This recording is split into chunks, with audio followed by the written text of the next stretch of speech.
नमस्कार दोस्तों, ocean network में आपका स्वागत है। मैं हूं ओमकार चौधरी, जिन्हें लौह पुरुष के रूप में जाना गया।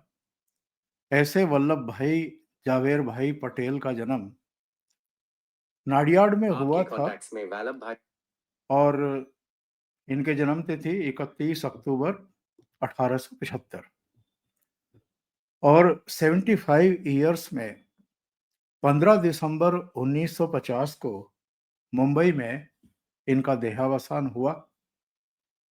लेकिन पटेल साहब याद किस लिए किए जाते हैं?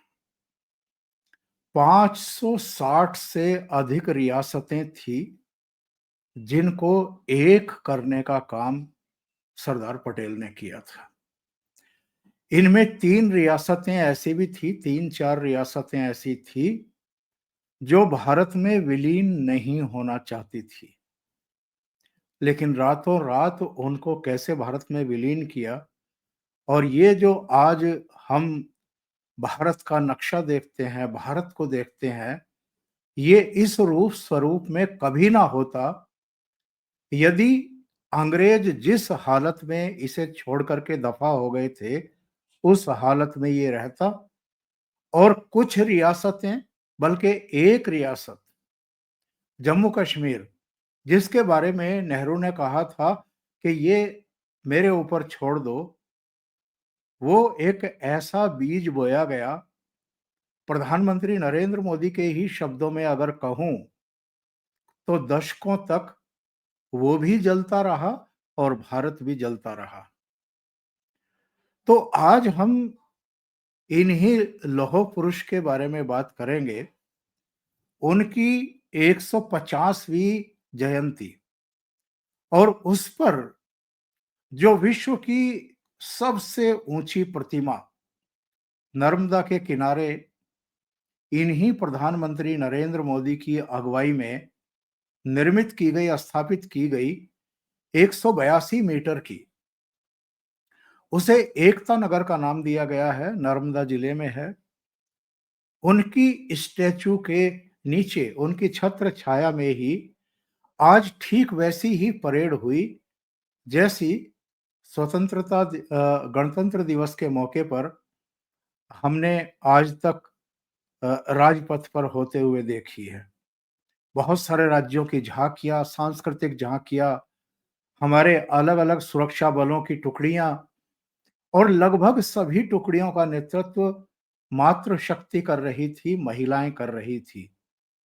प्रधानमंत्री ने वहां से कुछ संबोधन भी किए हैं और सीधे नेहरू और कांग्रेस पर अटैक किए हैं, भारत को बांटने के लिए, यहां तक के वंदे मातरम को भी बांटने के लिए। तो सीधे जुड़ लेते हैं अनुपम मिश्रा जी के साथ और फिर इस चर्चा को आगे बढ़ाएंगे। अनुपम जी, बहुत स्वागत, नमस्कार। नमस्कार सर। अनुपम जी, प्रधानमंत्री नरेंद्र मोदी ने कहा कि पटेल चाहते थे कि पूरा कश्मीर हमारा हो, लेकिन नेहरू ने उसे बांट दिया, और जो अंग्रेज नहीं कर सके, कांग्रेस ने कर दिखाया।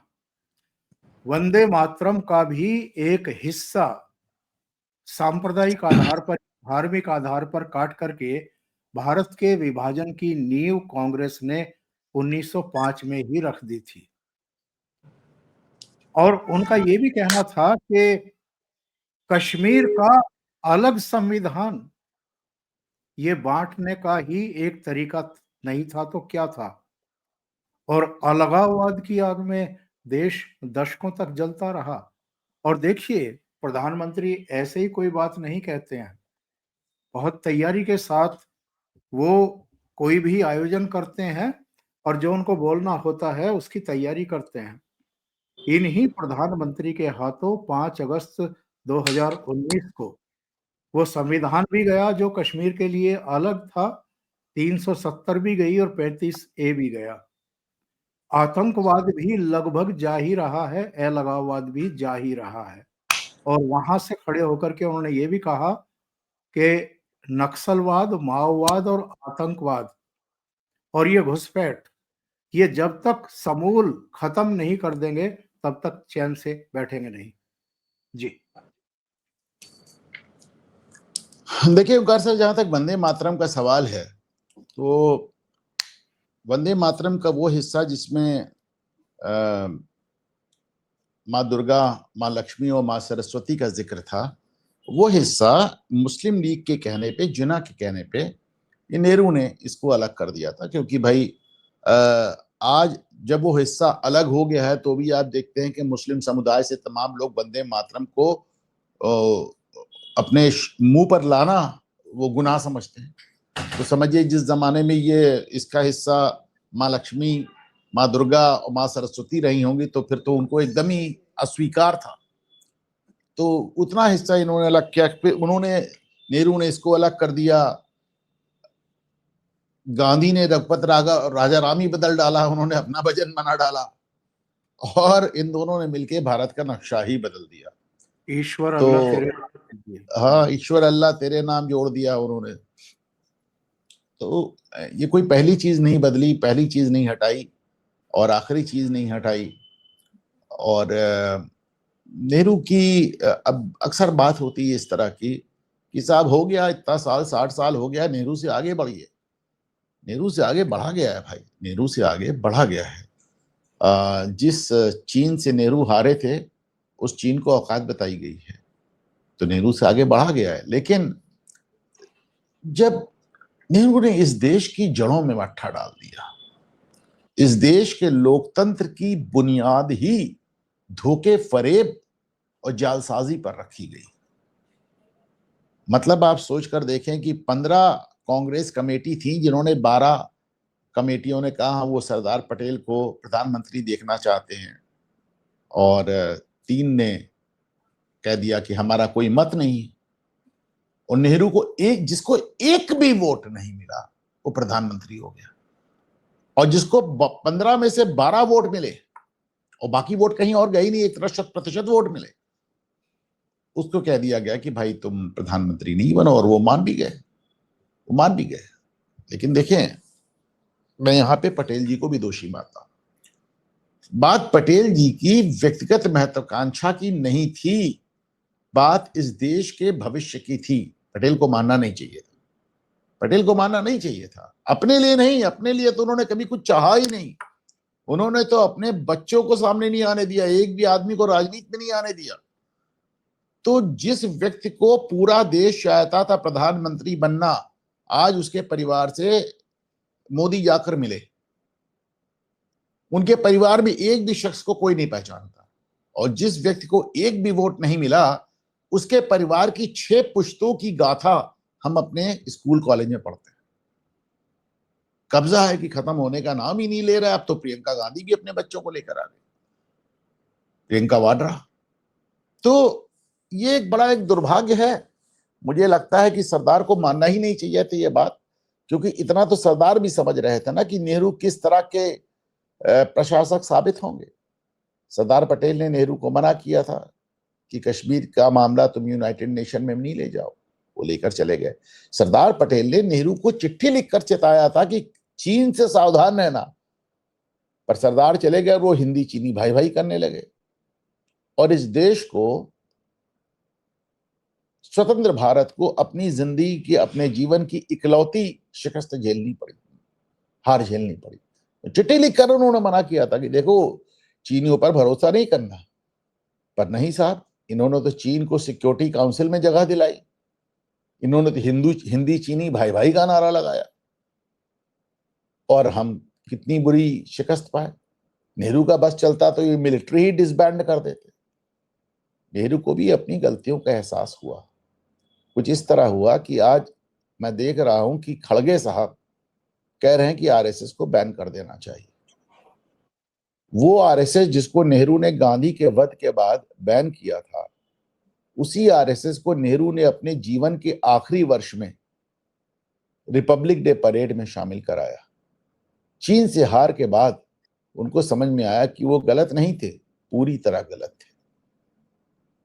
तो जिस व्यक्ति ने आरएसएस को गांधी की हत्या का दोषी बताया, उसने गांधी वध के नाम पर जो आरएसएस बैन हुई, उसको उन्होंने 26 जनवरी की परेड में शामिल कराया।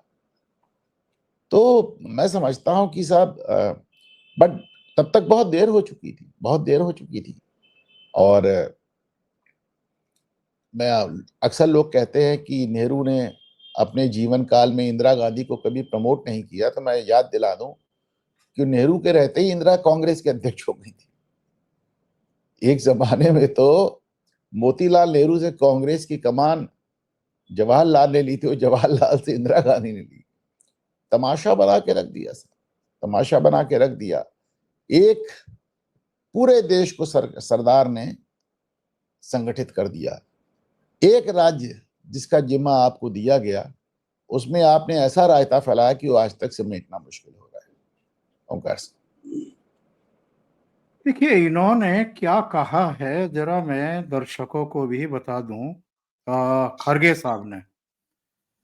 साहब ने कहा कि 18 जुलाई 1948 को सरदार पटेल ने श्यामा प्रसाद मुखर्जी को एक चिट्ठी लिखी और इन्होंने कहा कि आरएसएस ने ऐसा माहौल बनाया कि गांधी की हत्या हो गई, तो आरएसएस पर पाबंदी लगा दी जानी चाहिए। आज भी ये कहते हैं कि बीजेपी आरएसएस पर पाबंदी लगाए, आज भी कह रहे हैं। तो मैं ये पूछना चाहता हूं अनुपम, ये राजीव गांधी ने क्या कहा था इंदिरा गांधी की हत्या के बाद कि जब बड़ा कोई पेड़ गिरता है तो पृथ्वी पेड़ हिलती गिरता है। है तो जमीन हिलती है। और उसके बाद 3000 सिखों का कत्लेआम हुआ था। तो कांग्रेस पर और इस फैमिली पर तो पूरी तरीके से पाबंदी लगा दी जानी चाहिए। जब गांधी का वध हुआ था तब 10,000 मराठी ब्राह्मणों का कत्ल हुआ था, लूटा गया था, आपको याद होगा। क्योंकि गोडसे एक चित्पावन ब्राह्मण था, तो चित्पावन ब्राह्मणों का नरसंहार हुआ था। उसको तो कहीं आज तक जिक्र, मतलब उसमें तो एक एफआईआर तक नहीं हुई। सिख दंगों में तो फिर भी आज तक जांच चल रही है, लोगों को सजा हो रही है, पर चित्पावन ब्राह्मणों का जो नरसंहार हुआ था उसमें तो आज तक एफआईआर तक नहीं हुई।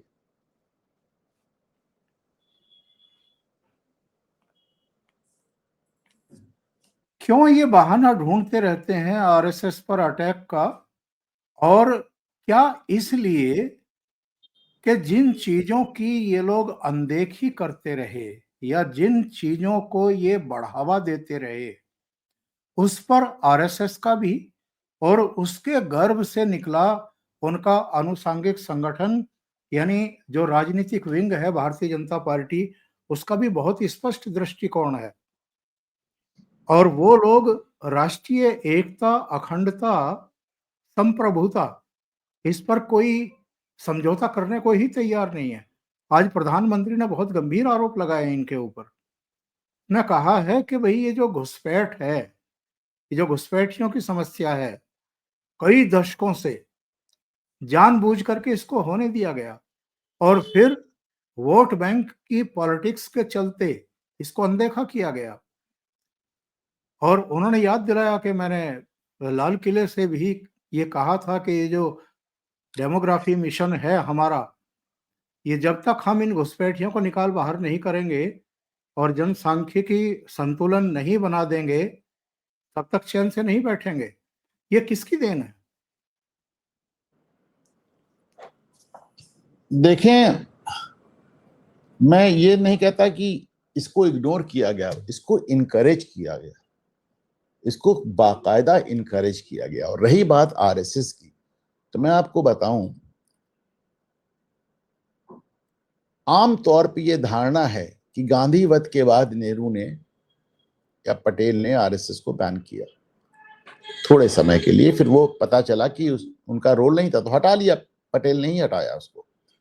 बड़ी बात यह है, जो लोग ध्यान नहीं देते, कि आरएसएस को बैन करने की पहली चिट्ठी उत्तर प्रदेश के मुख्यमंत्री को नेहरू ने 1947 में गांधी की मृत्यु से पहले लिखी थी। 1947 में गांधी का वध 48 में हुआ, 1947 में लिखा था उन्होंने। क्यों लिखा था? क्योंकि बंटवारे के समय जो सांप्रदायिक हिंसा हुई थी, उसमें हिंदुओं को बचाने में आरएसएस ने एक भूमिका अदा की थी। हिंदुओं को, सिखों को, स्वर्ण मंदिर को, सब जगह उनकी भूमिका थी। नेहरू को यह पसंद नहीं था। नेहरू को यह पसंद नहीं था कि हिंदू भी कहीं पे संगठित हो जाए। तो उन्होंने उसी समय कहा था कि भैया इनको तो बैन कर देना चाहिए, ये फासिस्ट है, ये नाजी हैं। नेहरू ने रही अच्छा, लेकिन आरएसएस को बैन करने की बात इसलिए भी होती है ओंकार सर कि लोग आरएसएस से डरते हैं। और डरते क्यों हैं? किसी भी राज्य में भारतीय जनता पार्टी के जाने के पहले राष्ट्रीय स्वयंसेवक संघ वहां पे भाजपा के लिए जमीन तैयार करता है। बंगाल में तैयार किया, दक्षिण भारत में तैयार किया, और उसका जो एक कैडर है, एक सुगठित कैडर है, वो इनको डराता है। कांग्रेस सेवा दल को आप देखिए, वो पूरी तरह आरएसएस के कैडर की तरह उसको मॉडल किया गया है। पूरी तरह उसकी नकल भी करनी है, उससे डरना भी है, उसको बैन भी करना है, तो क्या कहा जाए। और रही बात मल्लिकार्जुन खड़गे की, तो साहब वो तो इसलिए भी चला रहे हैं क्योंकि उनके साहेबजादे, उनके लगते जिगर प्रियांक खड़गे ने यह बात उठाई थी और उसको कर्नाटक हाईकोर्ट से मुंह की खानी पड़ी। उसे कर्नाटक हाईकोर्ट से भी मुंह की खानी पड़ी, और एक सरकारी अधिकारी जिसे सस्पेंड किया था उसको स्टेट एडमिनिस्ट्रेटिव ट्राइब्यूनल ने उसको भी बहाल कर दिया।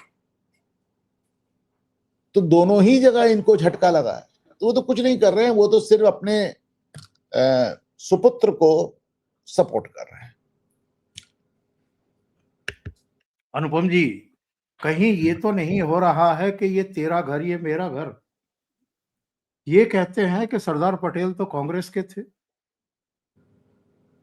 राजनीतिक कारणों के चलते नरेंद्र मोदी ने उनको उन पर कब्जा कर लिया है और उसका फायदा वो गुजरात में उठा रहे हैं।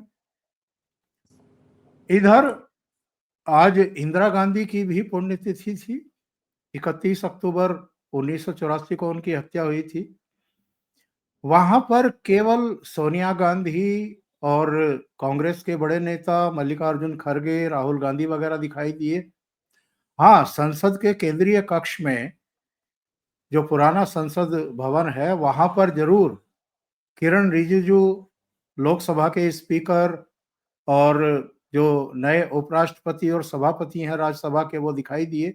कुछ केंद्रीय मंत्री दिखाई दिए जिन्होंने इंदिरा गांधी को भी श्रद्धा सुमन अर्पित किए और सरदार पटेल को भी। सरदार पटेल को लाइन में लग करके खड़गे, सोनिया और राहुल गांधी ने भी पुष्पांजलि अर्पित की। ये पटेल अगर कांग्रेस के ही थे और वो गृह मंत्री और उप प्रधानमंत्री भी थे और उनका बहुत बड़ा योगदान था अगर 562 रियासतों को एक करने में, तो 40 साल तक उनको क्यों भुलाए रखा कांग्रेस ने? उनको भारत रत्न क्यों नहीं दिया? देखिए, जहां तक भारत रत्न का सवाल है ओंकार सर, तो नेहरू ने अपने जीवन काल में खुद अपने आप को भारत रत्न दे दिया। 1964 में उनकी मृत्यु हुई और 1955 में उसके 9-10 साल पहले ही उन्होंने स्वयं को भारत रत्न दे दिया। इसी प्रकार इंदिरा जी की मृत्यु 1984 में हुई और उसके 13 साल पहले 1971 में उन्होंने स्वयं को भारत रत्न दे दिया। राजीव गांधी की मृत्यु 1991 में हुई और 1991 में ही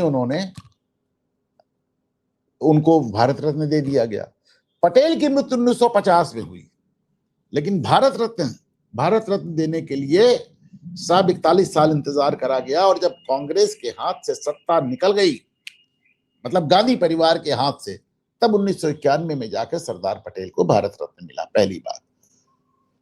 दूसरी बात, जो बात कही जा रही कि कांग्रेसी नेताओं पे आप कब्जा कर रहे हैं, बात ये नहीं है। बात ये है कि साहब, आपने एक मन बना लिया कि आप सिवाय नेहरू गांधी परिवार के किसी भी नेता का नाम नहीं उठने देंगे। तो भारतीय जनता पार्टी ने नेहरू गांधी को छोड़ के बाकी सारे नेताओं को अपना लिया। पटेल इकलौते नहीं है, आप लाइन से गिनिए। आप एकदम शुरुआत से लाजपत राय से लेके, तिलक से लेके, पटेल से लेके, ये यहाँ तक कि नरसिम्हा राव से लेके जगजीवन राम से लेके लाल बहादुर शास्त्री से लेके अभी प्रणब मुखर्जी तक, आपको तो अपने हर नेता से नफरत है ना, जिसके आगे नेहरू या गांधी नहीं लगा है, तो भाजपा ने उनको अपना लिया। अंबेडकर तो जिसकी भाई आपने सिर्फ ये किया कि आपने नेहरू मेमोरियल बनाया, नेहरू म्यूजियम बनाया, मोदी ने उसको प्रधानमंत्री म्यूजियम बना दिया। ये अपने आप में काफी, जिसे कहना चाहिए, सिग्निफिकेंट चीज है, इसको समझें। यही काम मोदी ने किया है। उसने सिर्फ ये किया कि आपने नेहरू और गांधी के अलावा किसी भी नेता का नाम नहीं आने दिया, लेकिन बाकी सारे नेताओं को फिर मोदी और भाजपा ने अपना लिया। दुर्भाग्य ये देखें कि गांधी नाम, गांधी परिवार को गांधी नाम जिस आदमी ने दिया, उस आदमी को बस भुला दिया गया। फिरोज गांधी की बात हो रही,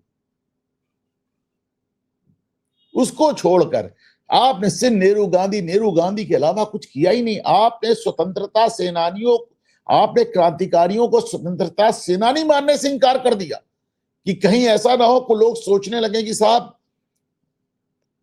किसको श्रेय जाएगा, नेहरू के अलावा किसी को, गांधी के अलावा किसी को श्रेय चला जाए। आपने सुभाष चंद्र बोस के मृत्यु के बाद भी उनकी जासूसी कराई। आपने बोस को एकदम पूरे भारतीय सिलेबस से निकाल के बाहर कर दिया। आज बोस की प्रतिमा भी फाइनली किसने लगाई? मोदी ने लगाई। तो भाई जहां पे केवल नेहरू और इंदिरा और राजीव की प्रतिमाएं लगती थी, यहां तक कि संजय गांधी तक के नाम पे इतनी ढेर सारी योजनाएं और भवन रखे जाते थे, वहां पर फाइनली बोस की प्रतिमा किसने लगाई? मोदी ने लगाई। तो आपने खुद ही इन सबको ठुकरा दिया ना।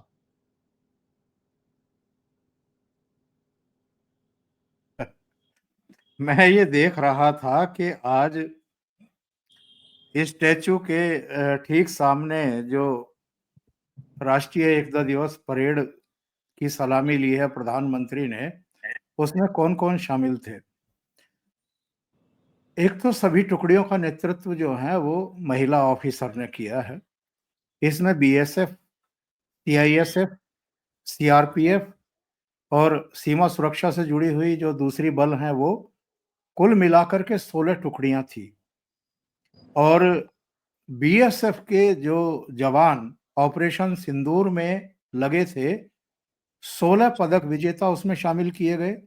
सीआरपीएफ के 5 शौर्य चक्र विजेता भी और 9 बैंड टुकड़ियां, जिनमें 4 स्कूल बैंड शामिल थे। कुल मिलाकर के 10 झांकियां इसमें अनुपम जी शामिल की गई। एनडीआरएफ, एनएसजी, जम्मू कश्मीर, अंडमान निकोबार, पुडुचेरी, महाराष्ट्र, गुजरात, मणिपुर, छत्तीसगढ़, उत्तराखंड की 10 झांकियां थी। एक तरीके से वहां का माहौल वैसा ही था जैसा हम इंडिया गेट से लेकर के राष्ट्रपति भवन के बीच में हर 26 जनवरी को देखते हैं। वायुसेना की जो सूर्य किरण टीम है, उसका फ्लाई पास्ट, इसके अलावा एनएसजी का हेल मार्च, सीआरपीएफ और गुजरात पुलिस की महिला विंग का एक अलग मॉक ड्रिल, और बीएसएफ का डॉग शो, असम पुलिस का मोटरसाइकिल स्टंट शो। और ये 15 नवंबर तक चलना है वहां पर, जो भारत पर्व इस समय चल रहा है। और सभी राज्यों को कहा गया है, एक दिन में 2 राज्य जो अपनी सांस्कृतिक विरासत से जुड़ी हुई चीजें हैं, उनके कार्यक्रम वहां आयोजित करेंगे। ये एक समानांतर तरीके से, या ये कहें कि जो पटेल को इतिहास के पन्नों में दफन कर देना चाहते थे, उनको मैसेज देने के लिए प्रधानमंत्री ने यह आयोजन किया है। और इसके लिए 150वीं जयंती का अवसर चुना गया, और गृह मंत्री ने कहा है कि ये अब कंटिन्यू रहेगा वहां पर।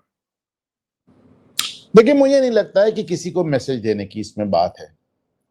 सरदार पटेल को हकीकत यह है कि उस व्यक्ति ने जो इस देश के लिए किया है, उनको जो भी श्रेय दिया जाए या उनको जितनी भी तरह से सेलिब्रेट किया जाए, कम है। मतलब ये तो एक बड़ा पाप हुआ है ओंकार से, पाप हुआ है। मतलब इतिहास की पहली वोट चोरी हुई। आज आप वोट चोरी चिल्लाते हैं। वोट चोरी तो आपने की भाई, आपकी पुश्तों ने की वोट चोरी। और वोट भी मामूली चोरी नहीं, जिसको एक वोट नहीं मिला वो प्रधानमंत्री, जिसको सब वोट मिले उसको हटा दिया।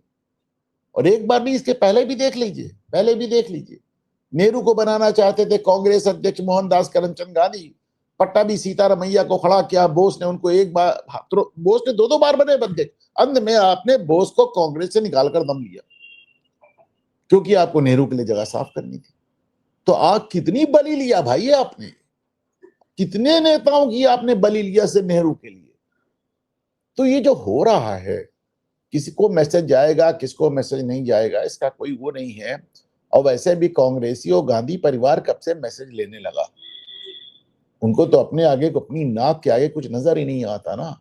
लेकिन देर से ही सही उस महान विराट व्यक्तित्व का अभिनंदन तो होना चाहिए। लोगों को पता तो चलना चाहिए ना कि वो क्या थे और उन्होंने क्या किया। दूसरी, अनुपम जी, मैं बार बार कहता हूं कि आपको 2047 तक अगर इस देश को विकसित राष्ट्रों की पांत में ले जाकर के खड़ा करना है, तो ये जो बार बार विकास के जो प्रगति के पग हैं, इनको बार बार रोकने वाली जो रुकावटें हैं, बाधाएं हैं, उनको पहले दफा करना पड़ेगा, हटाना पड़ेगा। आज फिर प्रधानमंत्री के भाषण में ये बात आई है कि नक्सलवाद, माओवाद, आतंकवाद, इन तीनों से हम देश को मुक्त करेंगे। और ये ऐसी समस्याएं रही हैं, 2014 से पहले उन्होंने बताया कि 125 जिले और ऊपर काठमांडू से लेकर के नीचे गढ़चिरौली तक एक पूरी लाल पट्टी बन गई थी। करीब करीब 125 जिले नक्सलवाद से प्रभावित थे। उनका कहना है कि अब 11 जिले बचे हैं और इन 11 में भी केवल 3 ऐसे हैं जो गंभीर रूप से ग्रस्त हैं। और अमित शाह कह चुके कि मार्च 2026 तक हम खत्म कर देंगे इसको। बहुत बड़े पैमाने पर नक्सली अपने हथियार डाल रहे हैं, मुख्य धारा में आ रहे हैं। जो आ रहे हैं उनके भी अपने माइनस प्लस हैं, खतरे भी हैं। कब फिर से ये बंदूकें उठा ले कुछ कह नहीं सकते, लेकिन एक बहुत बड़ी कामयाबी होगी अगर इन 3 मोर्चों पर कामयाबी मिल जाती है। नहीं, बिल्कुल साहब। और आप देखें कि जैसे भारत को पोलियो मुक्त किया गया, इस बार तो बाकायदा गृह मंत्री ने डेट दी। मुझे याद नहीं पाता कि दुनिया में कभी किसी ने ऐसे डेट दी हो कि मेरा देश आगामी 31 मार्च 2026 को नक्सलवाद से मुक्त हो जाएगा। और उसको 99%, 99.9% करके उन्होंने दिखा भी दिया। कमाल किया। अब एक एक चीज को देख लें। नक्सलवाद आपने कहा, माओवाद कहा और आतंकवाद कहा। नक्सलवाद हमारे आपके लिए बुरा हो सकता है, पर कम्युनिस्ट पार्टी सीपीआई ने तो बाकायदा प्रेस रिलीज जारी करके कहा कि नक्सलवादियों की मांगे मान ली जानी चाहिए, उनके खिलाफ ऑपरेशन रोक दिया जाना चाहिए। अभी अभी सितंबर या अक्टूबर में ये तो हुआ नक्सलवाद। माओवाद आपने दूसरा कहा, तो यहां तो पार्टियों का नाम ही माओवादी है। सीपीआईएमएल माओवादी, लेकिन आप देखिए वो तो पार्टी का नाम ही माओवाद है यही। और तीसरे आपने आतंकवाद कहा, तो आतंकवादी तो हमारे यहाँ प्रधानमंत्री मतलब आवास पर डिनर खाते तो गिफ्ट लेकर जाते थे और प्रधानमंत्री उनके साथ फोटो खिंचाकर गौरवान्वित महसूस करते थे। और इन तीनों ही जगह प्रहार हुआ है। नक्सलवाद के लिए आगामी 31 दिसंबर डेट तय हो गई है। माओवाद को जड़ से उखाड़ा जा रहा है, करीब करीब उखड़ गया है। और जो आतंकवादी प्रधानमंत्री आवास में बैठकर डिनर खाते थे, वो कैसे उनको पुलिस बाल पकड़ के घसीट कर जेल ले जा रही है, उसके फोटो हम सब ने देखे। लेकिन आतंकवाद जो है वो केवल हमारे देश के भीतर की समस्या नहीं है, पड़ोसी पाकिस्तान में भी और नेपाल में भी इनको शरण मिलती रही है, वहां मीटिंगें होती रही हैं, इनकी साजिशों के तार वहां से बुने जाते रहे। इनके सरगना अभी भी पाकिस्तान की गोद में खेल रहे हैं। तो क्या हम ये माने कि जब हम आतंकवाद को समूल नष्ट करने की बात कर रहे हैं तो निशाने पर पाकिस्तान भी आएगा, वो जगह भी आएंगी जहां इनको छिपा करके रखा गया है? म्यांमार में 2 बार हमले हुए, आपने देखा। अज्ञात बंदूकधारी अब तक हमला करते थे, अब अज्ञात ड्रोन हमले कर रहे हैं। पाकिस्तान में 3 बार स्ट्राइक हुई, सर्जिकल स्ट्राइक हुई, बालाकोट हुई, ऑपरेशन सिंदूर हुआ। ये तो साहब अंतहीन एक लड़ाई है, ये तो एक अंतहीन लड़ाई है, चलती रहेगी। जहां तक पाकिस्तान का सवाल है कि उसने आतंकवादियों को गोद में बैठाया, तो जिनको गोद में बैठाया था उसके सर पे चढ़ के नाच रहे हैं। पाकिस्तान में तो कुछ करने की जरूरत ही नहीं है, वो तो खुद ही टूट रहा है अंदर से। एक बार अभी राजनाथ सिंह जी ने कहा था, हमारे रक्षा मंत्री ने, कि पीओके में कुछ नहीं करना चाहिए, पीओके चल के आएगा भारत के पास। तो हालत तो आप देख रहे हैं। अनुपम जी, बहुत बहुत धन्यवाद जुड़ने के लिए, बहुत महत्वपूर्ण मुद्दों पर चर्चा करने के लिए। Thank you so much. नमस्कार।